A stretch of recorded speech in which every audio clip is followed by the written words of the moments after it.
Sábado 13 de junio del 2026. Hoy celebramos a San Antonio de Padua, patrón de mujeres estériles, pobres, viajeros, albañiles, panaderos y papeleros. Fernando de Bullois y Traveira de Acevedo nació en Lisboa, Portugal. En 1195, a los 15 años, reingresó a los canónigos regulares de San Agustín, pero 10 años después ingresó a los frailes menores franciscanos, donde a los 25 años adoptó el nombre de Antonio. Tenía voz clara y fuerte, memoria prodigiosa y profundo conocimiento al espíritu y profecía, y un extraordinario don de milagros. Su fama de obrar actos prodigiosos nunca ha disminuido y aún en la actualidad es conocido como el más grande taumaturgo de todos los tiempos. El Papa Gregorio IX lo canonizó menos de un año después de su muerte en Pentecostés, el 30 de mayo de 1232.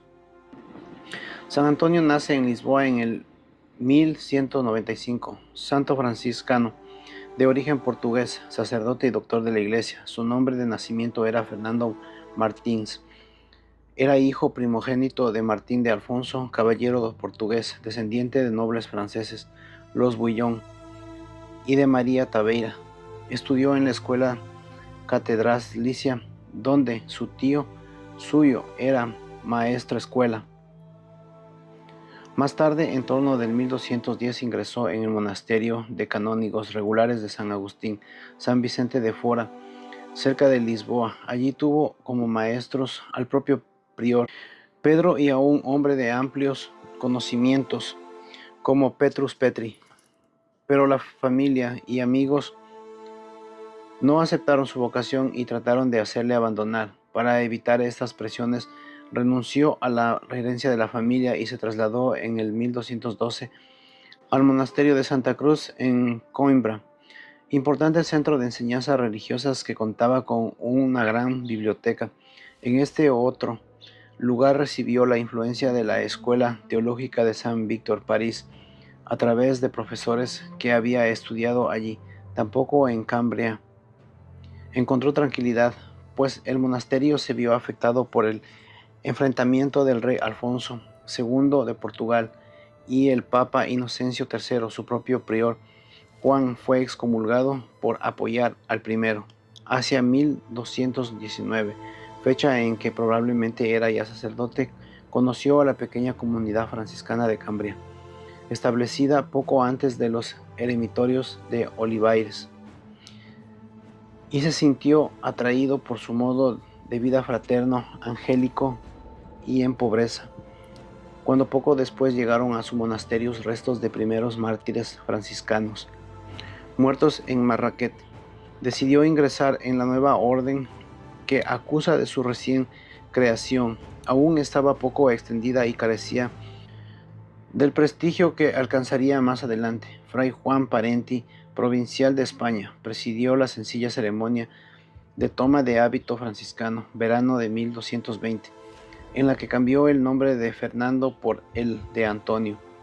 El eremitorio de Olivais estaba dedicado a San Antonio Abad, símbolo de su cambio de vida. Tras un breve noviciado e impulsado por el ejemplo de los mártires franciscanos, parece que en otoño de ese mismo año embarcó hacia Marruecos junto con otro hermano de orden, Fray Felipe de Castilla, para alcanzar el mismo martirio. Sin embargo, al poco de desembarcar, contrajo la malaria, enfermedad que se dejaría secuelas para toda la vida. Convaleciente de todo el invierno, se vio obligado a abandonar el país. Su intención era ahora llegar a las costas españolas y desde ellas volver por tierra a Portugal. Pero una tempestad llevó el barco en que viajaba hasta Sicilia.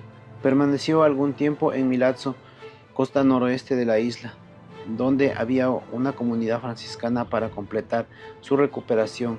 En junio de 1221 asistió al capítulo de su orden de Asís, capítulo de las Esteras, que convocó a 3000 franciscanos. Allí conoció a San Francisco de Asís y decidió no regresar a Cambria para ponerse al servicio de Fray Gracián, provincial de Romaña. suscripción franciscana que abarcaba todo el norte de Italia. Esto lo envió durante un año al eremitorio de Monte Paolo cerca de Forlì, para que se fortaleciese antes de encomendarle a una misión apostolado.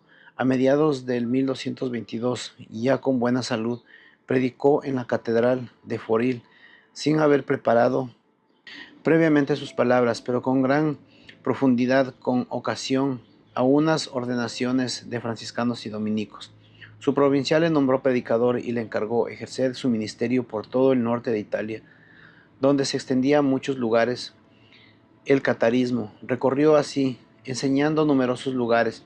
Su labor catequética en Rimini en 1223, por ejemplo, fue difícil, pero sus exhortaciones y discusiones políticas acabaron teniendo éxito, logrando convertir, entre otros, a Bononillo, obispo de Cátaro. A finales de ese año, a principios del 1224, estuvo también en Bolonia, enseñando teología y a otros frailes franciscanos en el convento de Santa María de Pugliola. Fue el primer maestro de la orden, recibiendo para ello el permiso de San Francisco, que le escribió una carta llamándole mi obispo. Hacia 1224-1225, sus superiores lo trasladaron al sur de Francia, donde los albigenses tenían más fuerza que en Italia. Su método para combatir la herejía consistió en llevar una vida ejemplar, en charlas con los no creyentes y en catequesis para fortalecer la fe de los cristianos. Prosiguió sus enseñanzas teológicas en Montpellier, donde se formaban los franciscanos y dominicos que iban a predicar en la región, y Tolosa, ciudad con fuerte presencia albigense, además de ser guardián del convento de Le Puy en Velay, al oeste de Valence y Lyon, y desde el capítulo de Arles de 1225, custodio de Limoges. Como tal, estableció la residencia de los franciscanos de la ciudad en una antigua ermita benedictina y fundó un convento cerca de Brieve. A finales de 1225 participó en el Sínodo de Bourges, que examinó la situación de la región. San Antonio de Padua señaló a los prelados la necesidad de vivir sencillamente para dar ejemplo. El obispo de Bourges, Simón de Sully, respondió de sus palabras y aplicó en lo sucesivo la reforma de costumbres, ayudándose a los de franciscanos y dominicos para la evangelización de su diócesis. La muerte de San Francisco el 3 de octubre de 1226 le obligó a viajar a Asís como custodio de Limoges para asistir al capítulo general, que debía elegir nuevo ministro general. Este tuvo lugar el 30 de mayo de 1227, siendo elegido Fray Juan Parenti, buen conocedor de la valia de Antonio, le nombró provincial de Romaña. Muy querido por sus frailes, recorrió los lugares de su provincia, donde había conventos franciscanos. Uno de ellos fue Vercelli, donde predicó en la catedral con gran impacto y conoció al teólogo y canónigo regular Tomás Galo. También por entonces debió estar durante estancias largas en Padua, donde fundó una escuela de franciscanos y comenzó a escribir una serie de sermones. Fruto de su labor fue el aumento de las misiones de predicación y fundación de numerosos conventos en el capítulo general de 1230, reunido con ocasión de traslado de los restos de San Francisco a su basílica de Asís. Pidió a Parenti que le retirase el cargo a causa de su mala salud. El general aceptó su renuncia a cambio de formar parte de una comisión que debía presentar al Papa Gregorio IX varias cuestiones sobre la regla franciscana que el pontífice debía estudiar y aprobar ante él y la curia romana. Predicó por entonces Antonio, siendo escuchado con entusiasmo. El Papa lo llamó Arca del Testamento. Es posible que colaborarse en la reedición de la bula de Quo Elongati, respuesta a los problemas planteados por el orden del pontífice. Después marchó al que sería su último destino, Padua, en la que se entregó con tal ardor. En lo sucesivo a su nombre quedaría asociado el de la ciudad, Antonio de Padua. Se instaló primero en la capilla de la Arcella, junto al convento de Clarisas, pero solía predicar en el convento franciscano de Santa María extramuros de la ciudad.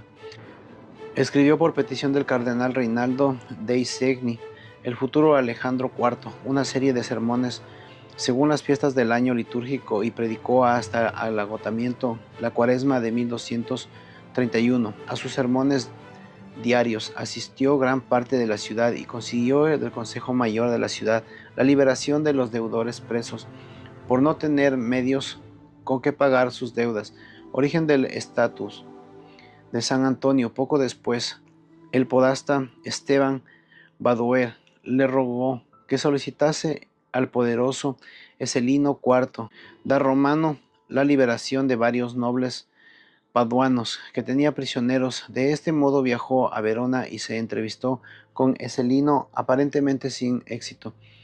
Sin buenos unos meses después de la muerte de Antonio acabaría por ceder. En mayo, habiendo empeorado por su salud por el viaje, se retiró al cercano lugar de Campo Sapiero para descansar y terminar de escribir los sermones. Pero la gente tuvo conocimiento del lugar en que estaba y acudió en masa a oírlo y pedirle consejo.